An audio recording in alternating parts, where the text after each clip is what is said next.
I can tell you for sure you don't want any kind of fungus growing in your home. When you're long-term exposed a lot of the time to bad stuff, it gets way worse. They have like MS, they're getting flare-ups, they're getting nerve pain damage. A lot of those kids are suffering through this and getting misdiagnosed. You may come in and it's beautiful. You don't see anything. 6 weeks later, 6 days later, whatever the case may be, now your whole family's getting sick. It's tricky because testing every place is not always affordable. There's no mold-free environment, but you can have a low mold environment. Have a clean home. Your home is your protection from the elements.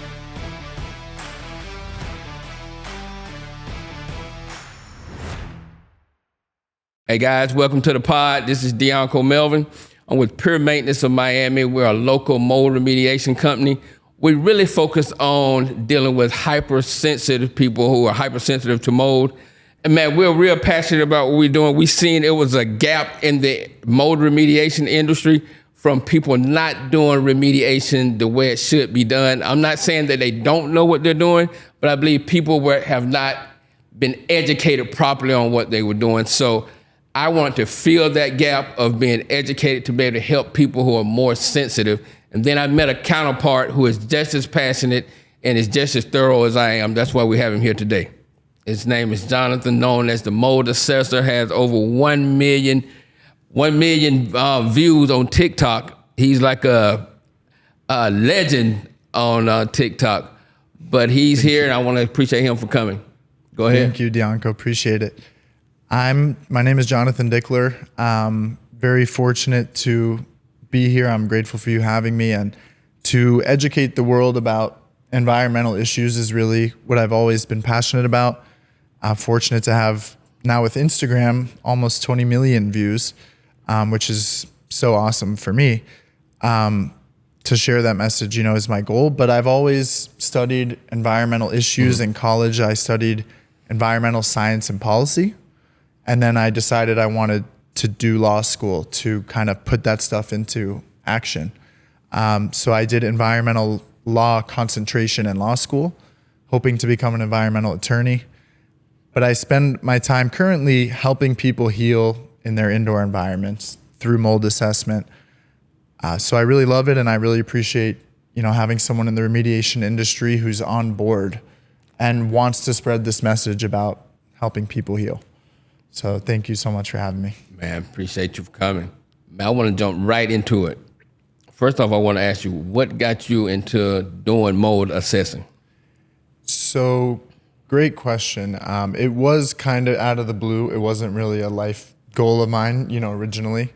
Mold assessment started because one of my good friends did it. Okay. And I was always into environmental issues throughout my studies. Throughout my life, really just how the environment can affect people, like climate change, air pollution, all that. But then I was able to learn that there's indoor environmental problems. Correct. You have air pollution in your house, sometimes, blowing out of your AC into your face, stuff like that. So the more I've learned about indoor environmental stuff, the more passionate I became about mold assessment or mold testing, which obviously a lot of people, go wrong with just testing Correct. your home. But it's been very rewarding because I love to help people heal, and we're able to do that, in this industry. Let me tell you, and one thing that really attracted me to how passionate you are about your work is when I watched you on Instagram. And so I started looking at assessing from a whole different lens by watching you, because I used to watch people go in, get an air test right in the middle of the floor, come back and say the house is clean. And then once I seen you go into so much detail, I said, this guy know what the fuck he's doing. And so it kind of changed the whole lens of how I looked at assessing, because I'm on the mold remediation side. And so I said I would rather team up with you to go into with my clients to give them a better understanding of what's going on in their home. Yeah, it's really, you say, obviously the air testing has a lot of concerns because testing the air, whether it's mold or anything, could be very all over the place. It's air. So, but when you say, some of the homes I've seen where you say they're clean because of the air test, but you look around and they're actually not clean at all. Like it's a dirty home. Like dirt is not good in general. But when they say, oh, it's clean because of the air sample, Like I already know that it's not clean, usually when I hear that. But obviously we know that air testing is not enough. You really need someone who's gonna find mold problems and find moisture problems. You know, mold is not always there yet. Sometimes there's just a moisture problem. The mold hasn't had a chance to grow yet. But if I can find a moisture problem, like a leak, humidity, too much moisture in your air, condensation, which is, you know, water droplets that are forming on the surface. If we can find those moisture problems, sometimes there is no mold yet, but we'll prevent the mold. So that's a really big thing. You know, I tell people, get a mold assessment or really an inspection by a mold professional, you know, before hurricanes and stuff like that. Make sure your home is not, there's no leaks and stuff like that. You know, it's big on prevention. This is one question I want you to enlighten me on. What are some of the things that people need to know of how to distinguish the difference between a good mold assessor and someone who's just coming in to test? I guess more what I'm trying to say, what are some of the telltale signs of if an assessor comes into someone's home and you can look at them and you're like, nah, you need to go? Yeah, that's a great question. So it's definitely, I think, a difference between like mold testing and mold assessment. Okay. Like if someone's coming in and they're really focused on testing, meaning they're taking samples probably to a lab, that's great and good, but they really have to tell you, how is this test going to help me find a problem? Like you really need the assessment to find these problems, whether it's the moisture or the mold. You know, even just spotting mold is not as easy as everyone thinks, because we know it's not just black mold. There's white mold, gray mold, and it's camouflaged. Like naturally it wants to hide. So that's what it does. But you really want someone who can come in and tell you, how are we going to find moisture problems in your home and your building? Because like I said, the mold might not even be there. So I could do every test in the book. And I do love mold testing. You know, there's ERMI, there's air samples, there's surface samples, dust, mycotoxins, spores, fungal fragments. You can test for all of it and more. But if you're not finding the source of the problem, you're still at square one, which is why I've seen so many clients who have done mold testing. They've done mold testing. They've even done a few mold assessors, and they're still at square one because sometimes you're not finding the source, or the tests are not interpreted right, or not the best kind of test, best method. And sometimes there's not enough focus on that moisture problem. Like they'll tell you, oh, you got to replace your ductwork, but not here's what you have to do to protect your new ductwork. Or else now you have new ducts that are moldy again, you know? We have to give people a solution that's long-term, not just a quick fix. You know, sometimes you get rid of the mold and then you still have the same issue, mold comes right back. I got you. So that's one of the most important things.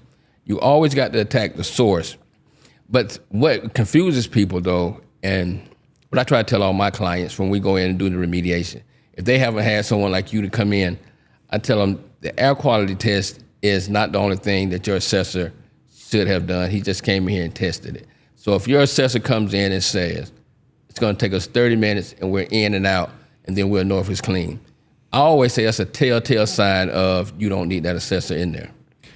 Yeah, definitely. I mean, 30 minutes is nothing. You know, maybe for a small apartment, I'm still in there more than 30 minutes. But, you know, some of the bigger jobs, you know, some of the ones I handle take multiple days. You know, a big house, and it really depends on the client. Like one of my biggest projects, the client was like, please do a lot of testing. Like we want a lot of samples. In that case, they were actually not even the homeowners. They were like the staff of the home, the managers, the property managers, but they were living there. But they're like, please take a lot of samples because we really want to prove, you know, a lot of issues. But usually you're going to spend at least a few hours in a smaller place. You know, there's time that the client really shows you around, shows you what's going on, talk to the client. You got to do air samples, surface samples. You're in the attic for, you know, just getting up into the attic could take a half hour. That's another good point. A lot of assessors aren't even going in an attic. Or, you know, they'll be like, well, I'm just going to check one room because that's your problem area. But we know that this is like a full system. You know, your indoor environment is a closed system. which is open, but it's all connected. Makes sense. So let me ask you this also. What is some of the misconceptions? I want to get into like the misconceptions of mold, because I believe that, how can I put it? I believe that more people are miseducated as far as with mold. And so I want to kind of go into that a little bit with you. Like, for instance, mold versus mildew. Kind of expand on that for me as far as the difference between mold and mildew. Well, usually when you see mildew, it's basically a type of mold. Gotcha. There's some molds that are called like a powdery mildew. It's like a kind of surface level mold, but either way, it's all fungus. Correct. Mold is fungus. Mildew is really a type of mold, and it's a fungus. Correct. Mushroom is a fungus, but not necessarily a mold. But they're all really decomposers. They're all growing on, if you walk in a forest, you're going to see a bunch of, you probably won't see the mold, but it's everywhere. Correct. Or you walk outside, especially in Florida, it is everywhere. Inside, also, you pretty much do have it everywhere.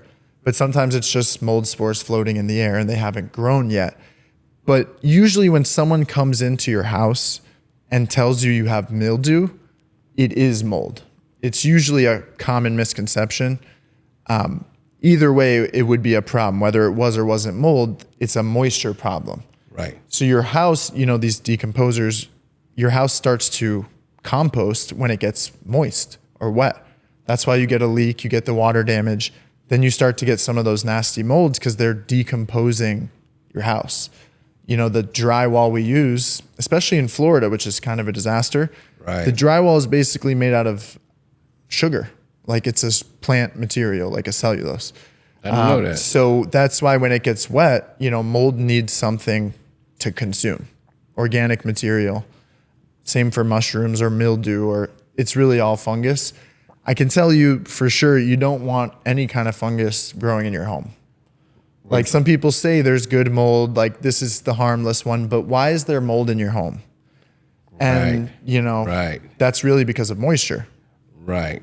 So there's a difference between having spores floating around in your air, which is pretty normal everywhere you go, and then having mold actually growing, that's an even bigger problem. Because one little mold could have billions of spores that are microscopic. And that's another thing, like talking about health, like every mold is going to produce spores. Every mold is going to produce chemicals because it's alive. Right. It's a living organism. It's going to produce volatile organic compounds, which are like chemical gases, fungal fragments, like it's a fungus, it has fragments. These are even smaller than spores. So Right. these can enter deep in your body. So to say that there's a good mold decomposing your home, it's kind of a really big myth. Totally understandable. And another myth that I see, I hear this a lot. Mostly I hear this in the property management side of things. And I want you to tell me, is this them being, once again, miseducated, or are they just bullshitting people? Because they'll normally say, that's not mold, that's microbial growth. But from my understanding, that's even worse than saying mold, because microbial growth consists of, and correct me if I'm wrong, protozoas, fungus, and bacteria. Yeah, it's they're talking about a blanket level term. Usually when people in this industry, they won't say the word mold. Right. It's because they don't want to get sued by someone. They don't want to say that's mold, but it's not tested. Maybe it's bacteria. So microbial growth is like up here. And then all these little microbes, like microscopic stuff, bacteria, fungus, some of it you can see, like mold you can see. So it's not really microscopic. But saying microbial growth just means I don't know what kind of microbial growth that is. Like that means this thing looks like it's alive, like it's microbial, meaning it's a living thing, but I don't know what it is. Usually, like I don't tell people it's mold without it being lab tested. Correct. But after a certain amount of years, you can be like, I test this every day. Like there's mold, Right. And if someone wants to take me to court, I'm okay with that because I know that it's mold, and I wouldn't recommend that for everyone in the industry. Like don't say it's mold without testing it. Right. But if you've got microbial growth in your building, it's not a great thing. Got you. In any way. Is it preventable? 100%? Not really. Can you prevent 99% of that? Absolutely. Got you. So now let's kind of get into once people have a mold situation. From my years in the industry, I've also seen that it can get very, very expensive.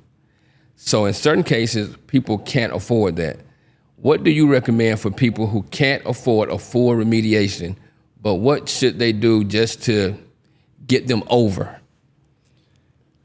It's a great question, and it's a tricky kind of one of those it depends kind of answers. Okay.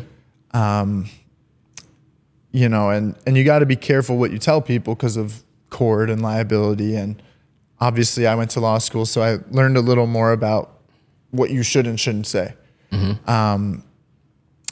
But it really depends on someone's budget, I think, and their options. Like if you have, because I work with plenty of people, I consult with people. Some of them have less than $50 to their name or less. You know, a lot of people don't have $50 even in savings. But it really depends, I think, on the options that you have in your budget. Like sometimes I'll tell people you got to build your own air filter with a fan and a filter, you know, tape it together. That might be your only option. Get some fresh air. If you live in a moldy building, fresh air could be a big help. Right. Meaning outdoor air, you know, ventilating your home with outdoor air. But it really depends, you know, like some people, maybe the best thing, they talk to a doctor, the best thing is for them to move. Then you've got to look at budget again. Right. You really have to budget these days for assessment of mold and remediation of mold. Gotcha. Whether you're renting or buying, you got to think if something goes wrong, you know, what's the cost going to be? And even assessment is not super cheap these days, like to get a good assessment. You need to budget for it. But, you know, even if you're renting, you might think, oh, my landlord has to take care of it. Sometimes they don't. What if you need a lawyer? That costs money. Right. If you need a doctor, that costs money. So it is very tricky. You know, I always say knowledge is power. So I tell most of my clients, educate yourself as much as you can first. So then we can figure out, you know, what are the options, the budget, and the goals. You know, it comes down to the client's goals. And, you know, I'm going to piggyback off of that, what you just said, because that's very interesting. I think that once a person rents from a landlord or an apartment, I think they should be more proactive and get every unit that they decide they want to rent out to get it tested. Because the reason I'm saying that is because in most instances with landlords, property management, you may come in and it's beautiful. You don't see anything. 6 weeks later, 6 days later, whatever the case may be, now your whole family's getting sick. Yep. Now, property management or landlords are saying there's nothing wrong with the place because you don't see any visible mold. But you know as well as I do, that's what makes you so great. You don't look for visible mold. You're going in looking for signs of there was mold. So kind of tell me, do you recommend for renters to do that in the beginning? Yes, I think everybody should assess a place before they live there. Okay. But it's really tricky when you're in the market because we already know how crazy the real estate market is right now for renting or buying. Right. But, you know, a lot of people I deal with are homeowners who they want to test 10 different homes, but it's not always realistic. Correct. You know, people who are going to buy a home. So whether renting or buying, it's tricky because testing every place is not always affordable. You know, let's say you spent, you know, some people are spending their rent basically on one assessment. So if you're going to spend that on 5 places, it's tricky. That's where it comes back to knowledge is power. Okay. Know what you're looking for before you go there, which is tricky also. You know, it's all tricky. Right. But like you say, I'm not really looking for visible mold. I'm looking for what I like to call invisible mold. Right. Which it really is invisible. A lot of the time it's completely translucent, or you can only see it if you really know what you're looking for. Like it's camouflaged, it's hidden, it's a dark spot usually, you know, hard to see. But I really encourage people to know what they're looking for, meaning water damage, moisture. It always comes back to that. Humidity, you know, especially in Florida, like humidity is one of the biggest issues that nobody talks about. Renters, homeowners, even hospitals, are places like there's mold everywhere. Correct. But I was actually just in one yesterday, speaking of humidity, visiting someone, and there was mold like in the ducts of the hospital. Like I could just see it. And it's from humidity. It's a moisture problem. If you see a leak, that could cause mold. Humidity could just cause mold from thin air, literally, because there's moisture in the air. So you've probably seen some of the videos where there's mold all over everything. The sofa, the clothes, the dog, not to joke, but even the dogs get sick. There's a whole rabbit hole with all this, but it's a real thing for sure. And back to the question about renters, I think that's one of the biggest problems because it's hard for them to afford a lot in a lot of cases, the lower income, especially renters. Right. And you have to know your rights. You might need an attorney. So that becomes a very tough thing, which is why I really have like a budget-based approach as best I can. I got you. So do you think that on the lower income side of things, do they catch the blunt end of mold toxicity versus people who are able to afford it? And do you think that the government should look at mold more as an epidemic more than what they do? Yeah, definitely. I mean, throughout my environmental studies, like everything environmental, it definitely affects lower income people more because they're, usually more exposed even in general. Like if you have 200 people in an apartment building, you're probably going to have more things going wrong than in a one-person house, Right. So there's more issues in a lot of the lower income housing. But definitely I think the government needs to be at least on the same page. I've looked at CDC, I've looked at EPA, and they're telling you basically different things. Right. These are different agencies, and depending which website you get lucky enough to pull up, you might read two different things, like, should I spray bleach on mold? Which really you shouldn't, which we could talk about, I'm sure. But the government really has an interesting approach. Like some of those sites, they'll say like, we don't recommend mold testing, but they do recommend having a professional come in and do an assessment. So it's like a very complicated way of confusing people, I think. But it definitely is more of like an epidemic to me, especially more so now since COVID, because now it's lightened up a little, but everybody was inside for at least a good, we spent a lot of time inside for at least a year, maybe 6 months, but people were noticing mold more now because they were inside all the time. But now they're making connections between things like long COVID and mold in your home. And like all this stuff now, people who are not getting better, that now they're working from home, it could have a lot to do with the mold. And I've even seen some stuff about these mold, the mycotoxins from the mold, throwing off COVID tests and like some weird stuff where the tests are kind of overlapped. So they're definitely, I'm not an expert in that, but there's definitely connection between the mold epidemic and these other pandemics or epidemics. Like the immune system is weaker. Everything is affected and it ties together. Sure. I'm finna get off subject for a minute because you touched on something that I want to get to, mycotoxins. Me and you may have a different approach on this, but do you think that dead mold can still produce mycotoxins? It's a tricky way of phrasing it that I think confuses people. I think dead mold could easily be contaminated with mycotoxins. Okay.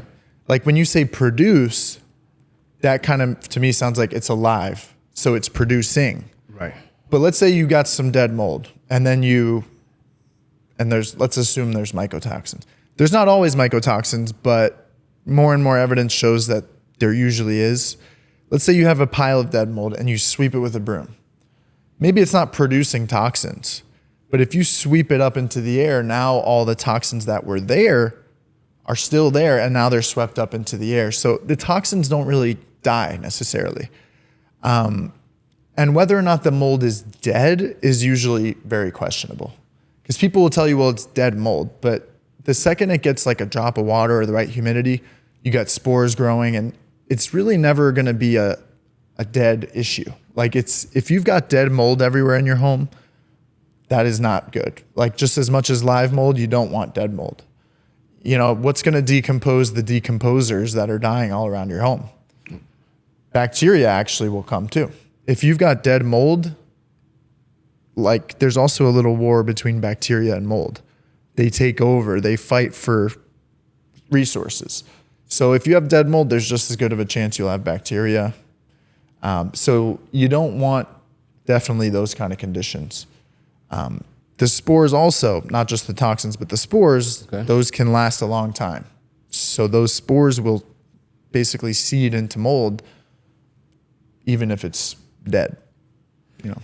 So even if the mold is dead, what's the best way to get the mycotoxins out of that environment? Well, you've got to get rid of the dead mold. Okay. I mean, if you're literally looking at mold and you're claiming it's dead, I mean, either way, there should not be mold. Like you definitely shouldn't have mold. Dead or alive, it's usually, I would consider it alive if it's there. Because it stays viable. Like these spores and these toxins are still harmful and they can still grow even after harsh conditions. Like people think that mold can only live in a certain dark, moist space behind your fridge, but that's not the case. It can survive through dry conditions, very hot conditions, very cold. And the spores are very hardy. They're protecting, it's like a seed of the mold. It's tricky to get rid of mycotoxins from an environment, but it's really involves cleanliness. Like get rid of the mold and then clean up really well, which will mean like no dust, no dirt, no mold anywhere. And then you get more complicated science of like possibly, you know, you want to scrub, but possibly even using like static electricity, which they call the HEPA pizza cleaning method. There's also the old HEPA sandwich and the HEPA pizza.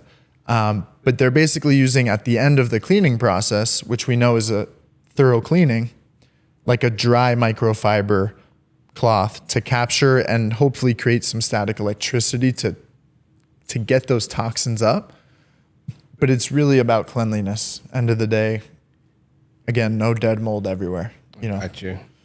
So how should we let people know signs of if their home may be infected with high levels of mold, or their work environment, or the school, or how should parents be able to relate sicknesses from when their kids coming home, getting sick at home, versus they're getting sick from mold toxicity at school and bringing it home?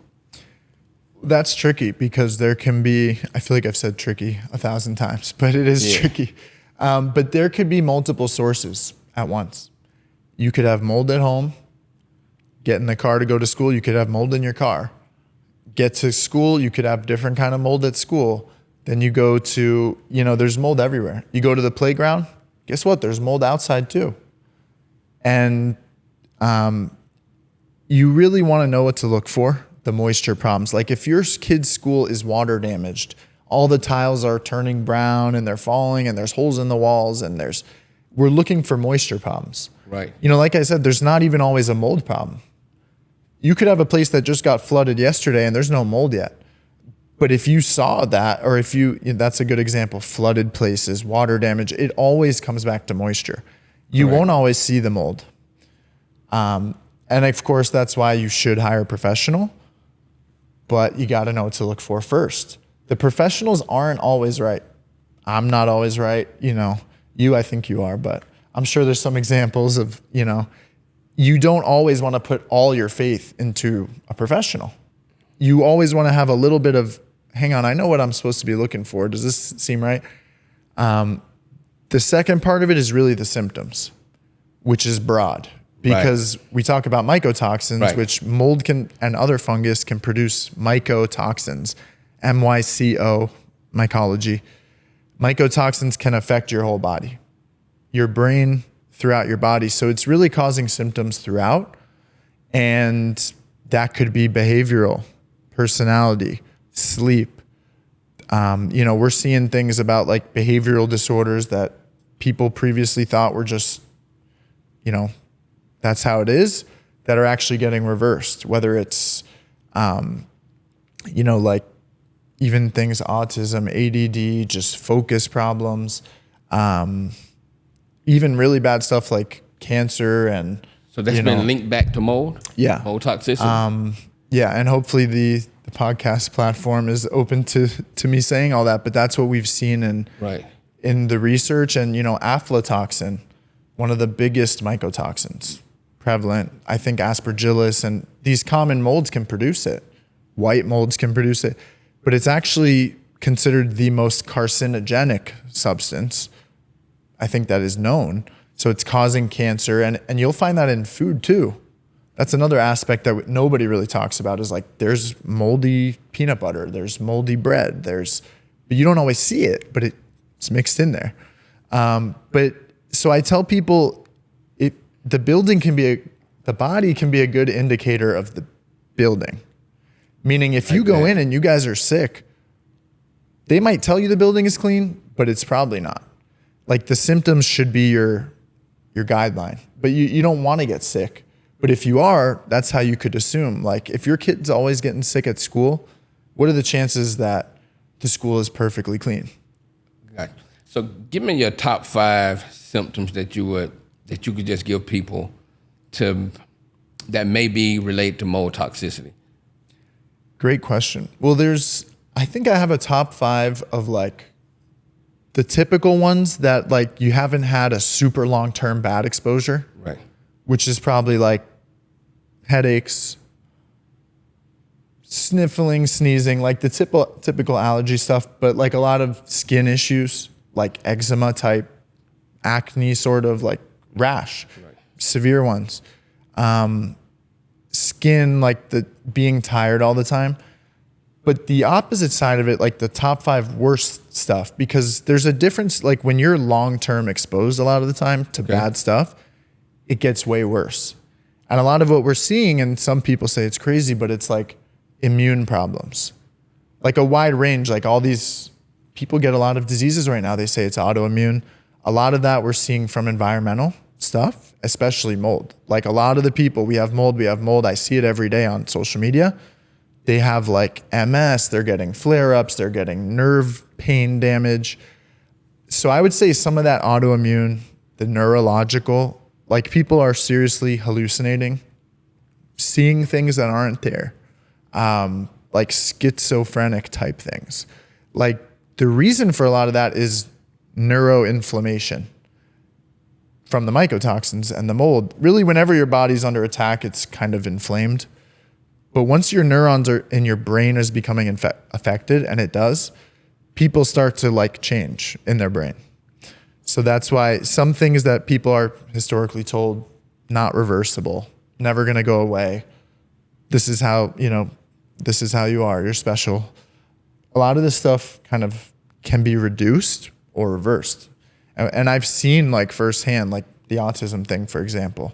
Wow. I think there's more and more evidence that this stuff can be caused by environmental factors. But I've seen with my clients, hey, we had one child with autism in this house. Then we got him to a clean house and it got better. Then we had 2 more, and then this house got moldy. Then those 2 had developed symptoms, like they weren't talking. Like we've got 3-4-year-old kids that aren't talking. They're nonverbal, behavioral stuff, tics, twitches. And then once they get to a clean environment, it's crazy how the body heals and detoxes. But that's why I think knowledge from someone who's very knowledgeable and passionate like you are, to put this word out to the world, because a lot of those kids are suffering through this and not realizing, going through traditional doctors and getting misdiagnosed. And so once they're getting misdiagnosed, they're coming home, the doctor's sending them home, but they're getting worse and worse. What do you recommend for those families? Or what would you suggest? Yeah, I was trying not to say tricky again, but I think I might have to say it. But I definitely recommend sort of a functional medical doctor, which means someone who did go to med school and paid for a piece of paper, but who has a functional mindset. Like one of the most important things I don't think any doctor will speak to you about, like very rarely, is like your nutrition or your exercise. Like they'll say, you know, eat good and exercise. That's about it. But they're not writing it on a pad. They're giving you prescriptions. Right. Which I don't want to digress too much, but you really want to have a healthy lifestyle because your body is a detoxing machine. Your body is an air filter. You got air filters right here. You got blood filters down here. You know, your kidneys, your liver, your lungs, these are all filters. They got to keep stuff out. But when you get mold spores in there, stuff starts growing. You can have mold growing in your body. It takes a very specific kind of doctor to know all that. There's decolonizing your body. Like the mold colonizes you. Right. There's detoxifying, taking toxins, binding them, and getting them out.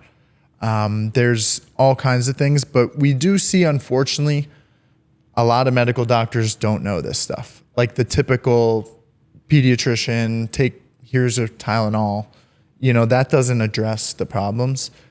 One of the big, and I've seen a lot of kids, like it really hits the kids hard. They're the first indicator a lot of the time. Right. They're crawling around on the floor. But as soon as you get them to the right environment, like I see healing happen quickly. Right. That's one of the magical things about this is like 1 week in, rash is gone. Kids, you know, a month in, the kid started talking. Now the kid is eating peanut butter. The kid didn't like peanut butter before. Food sensitivities, like all these things and behaviors like that parents struggle with, right, a lot of the time comes from your kid's environment. You know, if you're bringing them to a daycare and it's filled with mold and there's water damage and, you know, I bet those kids are going to come home with some kind of issue. And you think it's a cold, like you might have a cold. Like one of the times pretty much the only time I think I ever had COVID was after the house I told you. It took me a couple of days. Right. It was a moldy house, $100 million+ house. Right. The owners are never there. House filled with mold. The staff is all getting sick, you know? But I got sick after spending 2 days in there. I got COVID.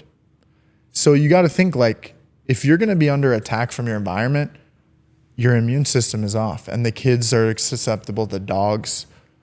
Like, you know, a lot of people don't care until it's the dog, unfortunately. Right. And you know, I have a client she has no kids, but she has dogs and she's like, they're sick. They are mold exposed. And I've seen them get better too, but you gotta be proactive, prevent. Like you don't want to go through it with your dog and your kids and your family. You want to prevent. And I think that's a big thing is like some people who are listening, maybe they've never dealt with mold. If you've listened this far, you probably care. But right. Just because you don't know how bad it is doesn't mean you want to find out. You know, take the steps. Because, you know, I believe into the last 15, 20 years maybe, people didn't take mold as serious. People just always believe Clorox kill mold. Clorox kill mold. But come to find out, as studies show, Clorox is the worst thing that you can put on mold. Yeah. One of the worst things. Yeah. I mean, Clorox, I'm pretty sure would kill any of us. You know, it's a toxic chemical. We don't want dead mold. Again, like we don't want to kill the mold, and we definitely don't want to kill ourselves or our families. You know, I made a video today about not adding to the problem. Like if you're spraying Clorox, there's another toxin that you just sprayed onto these mold toxins. And usually what you're really doing is actually making a toxic soup that goes everywhere. Right. And it's actually pretty dangerous. So the Clorox thing is definitely an issue. But it's really, I tell people it's more about taking away than adding something in.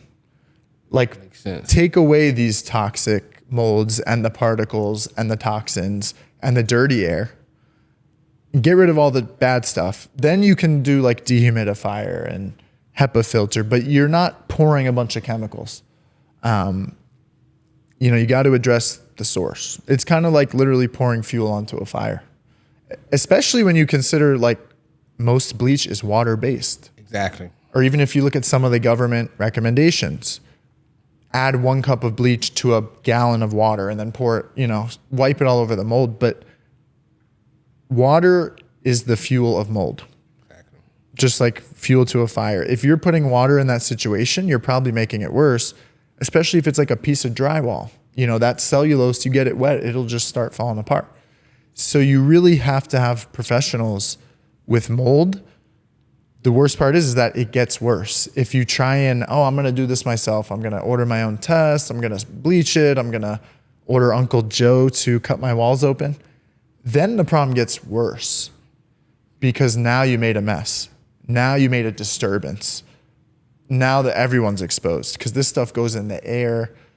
You can't see it. I wish there was a way to see it. But if you brush up some mold, you see a cloud. I actually have some videos where you can kind of see it. I've seen them. But the clouds just of spores.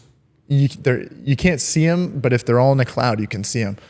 And it's crazy how this stuff kicks into the air. And you'll see millions of spores floating in the air.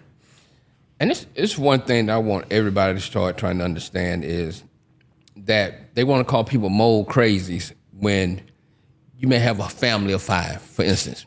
So one person is sick in the house, but they're going to the doctor. Everybody else is fine. And so they're thinking it's something mental wrong with them. But really, I use this analogy. Everybody's immune system is different when it comes to mold. So I can eat peanuts and I don't get sick. Some people can eat peanuts and fall over and fucking die.